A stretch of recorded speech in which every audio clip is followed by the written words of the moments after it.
২০ দেশে ১৩টি বিশ্বকাপে স্কোয়াড ঘোষণা করেছে। বাকি বাংলাদেশ সহ ৭ দেশ। দুর্বল পাইপলাইন ও ক্রিকেটারদের ইনজুরির কারণে যে কোনো বৈশ্বিক আসরের স্কোয়াড ঘোষণায় গড়িমসি হয় বাংলাদেশের। এমনটাই দাবি সাবেক প্রধান নির্বাচক মিনহাজুল আবেদিনের। জিম্বাবুয়ের বিপক্ষে সিরিজ বিশ্বকাপ প্রস্তুতির জন্য আদর্শ নয় বলেও মনে করছেন সাবেক এই অধিনায়ক। শেষ মুহূর্তে বিশ্বকাপ দল ঘোষণা বিসিবির জন্য নতুন কিছু নয়। অতীতের মতো এবারও স্কোয়াড নিয়ে অপেক্ষায় রেখেছে ক্রিকেট বোর্ড।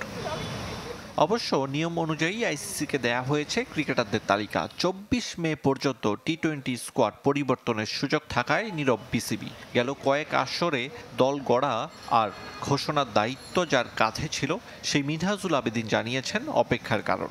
সীমিত সংখ্যক খেলোয়াড়ের মধ্যে আমাদেরকে দলটা গঠন করতে হয়, এবং প্লাস এখানে যদি কিছু ইনজুরি কনসার্ন যদি থেকে যায়, এই জিনিসটা মাথায় কাজ করে। এই জন্য অপেক্ষা করতে হয় যাতে মেডিকেল ডিপার্টমেন্ট থেকে সবার যাতে ফিটনেসটা আপ টু দ্য মার্ক থাকে, দেন দলটা ঘোষণা করা।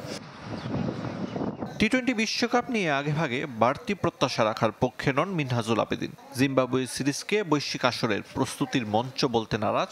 সাগরিকায় ব্যাটাররা খেলতে পারেনি টি-20 সুলভ। ৩ ম্যাচ পর্যবেক্ষণে নিরাশ হচ্ছেন না সাবেক প্রধান নির্বাচক। এটা দ্বিপাক্ষিক সিরিজ নিয়ে তো আপনার প্রস্তুতিটা চিন্তা করলাম। প্রিপারেশনটা আপনার শুরু হয় ওয়ার্ল্ড কাপের সবসময় আপনি যখন একটা টুর্নামেন্টের ডেটটা দেয়, এর থেকে আপনার 2 উইকস আগে থেকে প্রিপারেশনটা শুরু হয়। ক্রিকেটারদের ফ্র্যাঞ্চাইজি টুর্নামেন্টে অংশগ্রহণ কম থাকায় টি-20তে পিছিয়ে বাংলাদেশ।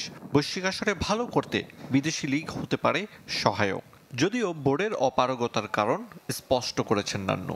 আফগানিস্তানের মতো দলের প্রায় ৮-৯ জন ফ্রন্টলাইনের প্লেয়ার কিন্তু আইপিএল খেলছে বা বিভিন্ন এই জায়গায় খেলছে।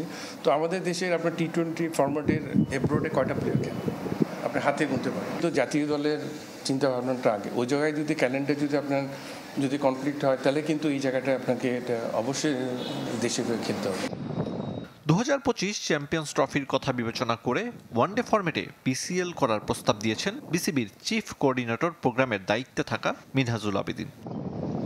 আরিফুল ইসলাম, চ্যানেল 24, ঢাকা।